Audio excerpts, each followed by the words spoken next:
ယနေ့ခေတ်အတင်းတော်တွေမှာတက်တေခန့်ချင်းအစီအစဉ်တွေတိတ်မတွေ့ရတော့2000ဝန်းကျင်လောက်ကျွန်တော်တို့အတင်းတော်ဝတ်ပြုအစီအစဉ်တိုင်းမှာစိတ်ဝင်အစားဆုံးအချိန်ကတော့ပြိတ္တချိန်ပဲဖြစ်ပြီးတော့လူများတွေဘုရားကောင်းမြတ်ကြောင်းကိုတွေ့အဖြစ်ပြက်တွေနဲ့တက်တေခန့်ချက်တွေအများကြီးကြားခဲ့ရပြီးတော့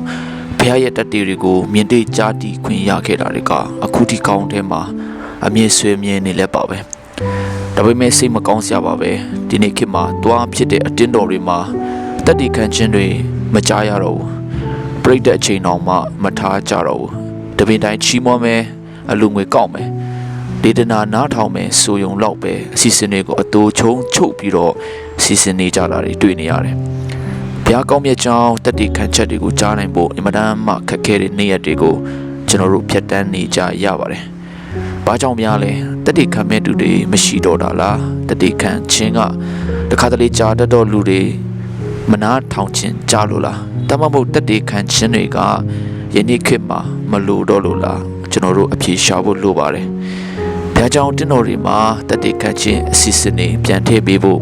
တောင်းဆိုလိုပါတယ်။နာမည်ကြီးတဲ့သူတွေလာမှတက်တေခံခြင်းတွေကြားဖို့ဘုရားအလိုမရှိပါဘူး။လူတိုင်းရဲ့အတ္တတာမှာဘုရားကသူကောင်းမြတ်ကြောင်းတက်တေတွေပေးပြီးသားပါ။တက်တေခံခြင်းဟာဘုရားရဲ့အလိုတော်နဲ့အညီအတင်းသားတွေယုံကြည်သူအချင်းချင်းတွေကြားမှာပို့ပြီးတော့ဖျားနဲ့နီးစပ်လာဖို့ရအတွက်တွန်းအားပေးတဲ့လက်နက်တစ်ခုပဲဖြစ်ပါတယ်။ဘုရားကောင်းမြတ်ကြောင်းဘုရားရှိလူရှိတက်တေခံခြင်းဟာချီးမွမ်းခြင်းဆိုတာထက်ပို့ပြီးတော့တက်ရောက်မှုရှိပြီးတော့တကူပါတဲ့လှုပ်ဆောင်မှုတစ်ခုဖြစ်ပါတယ်။တက်တေခံခြင်းတွေပျောက်ဆုံးလာတဲ့ဒီနေ့ခေတ်ရည်စည်းကြောင်းထဲမှာပုံစံခွက်ထဲကချီးမွမ်းဝတ်ပြုခြင်းတွေထက်ဘုရားကောင်းမြတ်ကြောင်းကိုတက်တေခံခြင်းတွေကိုဦးစားပေးအချိန်ပေးဖို့တိုက်တွန်းလိုပါတယ်လက်ရှိကျွန်တော်တို့မြန်မာနိုင်ငံအခြေအနေအရယုံကြည်သူတွေမှာတခါတလေမျှော်လင့်ချက်မရှိတော့သလိုခံစားနေကြမှာအမှန်ပါပဲဒါပေမဲ့အခက်အခဲတွေကြားထဲမှာဘုရားကသူရှိကြောင်းတက်တေတွေအမြင်ပေးနေစေပါဓမ္မဟောင်းဓမ္မတိကာလမှာကောင်းမြတ်ခဲ့သလိုယနေ့အချိန်မှာလည်းကောင်းမြတ်နေတဲ့ဘုရားဖြစ်ပါတယ်ကျွန်တော်တို့ဘုရားကောင်းမြတ်ကြောင်းအမြဲကြူအေးဖို့မမေ့ကြရအောင်ကျွန်တော်တမန်တော်ခန်းကြီးလေး20မှာကျွန်တော်ဘာတွေ့ရမလဲဆိုရင်တော့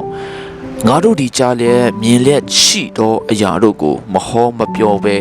မနေနိုင်ဟုထိုသူတို့အားဆိုကြ၏လို့ရေးထားတာဖြစ်ပါတယ်ဆိုတကင်ယေရှုကောင်းကင်ဘုံတက်ကြွပြီးနောက်တပည့်တော်တွေစီမှာတန်ရှင်တော်ဝိညာဉ်တော်တွန်းလောင်းခဲ့တယ်တကူတွေနဲ့နမိတ်လက္ခဏာတွေများစွာပြုလုပ်ပြီးတော့မကျမ်းမာတဲ့လူတွေကိုလည်းကျမ်းမာစေခဲ့တယ်ဒီလိုနဲ့များစွာသောလူတွေကသူတို့ရဲ့တက်တေခံချက်တွေကြောင့်ခရစ်တော်ကိုယုံကြည်လာတဲ့သူတွေတဖြည်းဖြည်းများလာတော့ဒီပါရီရှဲတွေနဲ့ဒီရောမစစ်သားတွေရောမမူးမတ်တွေကခရစ်တော်အကြောင်းကိုမဝေငှဖို့သူတို့ကိုထောင်ထဲထိချုပ်နှောင်ပြီးတော့တတိပေးခဲ့ကြတယ်ယေရှုနာမကိုအမိပြုပြီးတော့ဘာတစ်ခုမှဟောပြောတွင်တင်ခြင်းတွေမလုပ်ဖို့အမိန့်ထုတ်ခြင်းခံခဲ့ရတဲ့အထီအောင်မှပေတရုနဲ့ယောဟန်တို့ကဘုရားရဲ့ကောင်းမြတ်ခြင်းအကြောင်းတွေကိုတက်တည်ခံခဲ့တာဖြစ်ပါတယ်ဒီလိုတောင်းမြစ်ချက်တွေကြားထဲမှာပင်လင်ပေတရုနဲ့ယောဟန်ကဘုရားစကားကိုနားထောင်တာထက်မင်းတို့စကားကိုငါတို့နားထောင်မိမယ်ဆိုရင်ဘုရားရှိမှငါတို့ကဘလို့ဖြစ်သွားမလဲကောင်းမလားမကောင်းဘူးလားမင်းတို့စဉ်းစားကြည့်ကြပါငါတို့ကတော့ငါတို့ကိုယ်တိုင်မြင်တွေ့ကြားသိခဲ့တဲ့အရာတွေကိုမဟောမပြောဘဲနဲ့ကို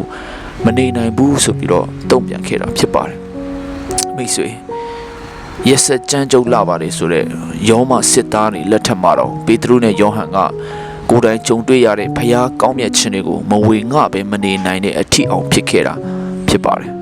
ဒါကြောင့်ကျွန်တော်တို့အတင်းတော်တွေထဲမှာတက်တည်ခံခြင်းတွေကိုပြန်လည်မြင်တွေ့နိုင်ဖို့စီစဉ်ကြရအောင်ဒါမှမဟုတ်ကျွန်တော်တို့တင်းအသက်တာထဲမှာဘုရားကောင်းမြတ်ကြောင်းတခါလေးတောင်မှတက်တည်မခံဘူးဆိုရင်တော့တက်တည်ခံဖို့တိုက်တွန်းပါတယ်မွေးကလေးကအခုချိန်ထိကောင်းမြတ်တဲ့ဘုရားကိုကျေးဇူးတင်တယ်လို့ရုပ်ရှင်တဲ့စကားလေးနဲ့ဘုရားရှိလူရှိတက်တည်ခံဖို့ကျွန်တော်တို့စ조사ပြီးတော့ပြင်ဆင်ကြရအောင်တက်တည်ခံစရာတွေများလာတဲ့နေ့ရက်အချိန်ဖြစ်ပေမဲ့တက်တည်ခံဖို့ရန်အတွက်ကျွန်တော်တို့တွေမိလျော့ထားနေကြတယ်နော်ဒါတွေကိုကြည့်ပြီးတော့ဘုရားကစိတ်မကောင်းဖြစ်နေမှာအမှန်ပါပဲ ကျွန်တော်အသက်တာတွေထဲမှာလုံလောက်ယုံမဟုတ်ဘူးပိုးရှန်တဲ့ထိအောင်ကောင်းမြတ်နေတဲ့ဖရာအကြောင်းကျွန်တော်တို့ဝေငါပို့ရန်အတွက်တိုက်တွန်းပါတယ်ဖရာနာမတော်တာ၍ပုံကြည်၍မင်္ဂလာရှိပါစေ